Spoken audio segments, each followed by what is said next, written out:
అని చెప్పి ఏమన్నా తెలుసా, నీవు ఒక్కడే నిత్య జీవపు మాటలు కలిగిన వాడవు. స్తోత్రం కలుగును గాక. ఏ రోజునైతే నేను వెంబడించడం మొదలు పెట్టాము ప్రభు, ఆ రోజు నుంచి కూడా నేను వెంబడిస్తూనే ఉన్నాం. చచ్చ వరకు కూడా నీతోనే ఉంటాం. నిన్ను విడిచి వెళ్ళిపోవడానికి మాత్రం మేము రాలేదు. అది కాదురా, నా మాటలు కఠినమని వాళ్ళు వెళ్ళిపోయారు కదా అన్నాడు ప్రభు. అది యోహాను సువార్త 6:60 మీరు కూడా వెళ్ళిపోతారా? అవును.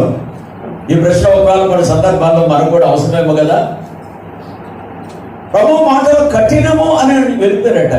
కానీ యేసయ్య అన్నారు, నా మాటలు నా ఆజ్ఞలు భారమైనవి కావు, కఠినమైనవి కూడా. మిగతా గ్రంథకర్త అంటాడు, యథార్థముగా ప్రవర్తించే వారికి నా మాటలు క్షేమ సాధనములు కావా అన్నాడు. అంటే మనకు అర్థం కావాల్సింది ఏంటంటే, ఎప్పుడైనా ఒక బాధకరమైన మాట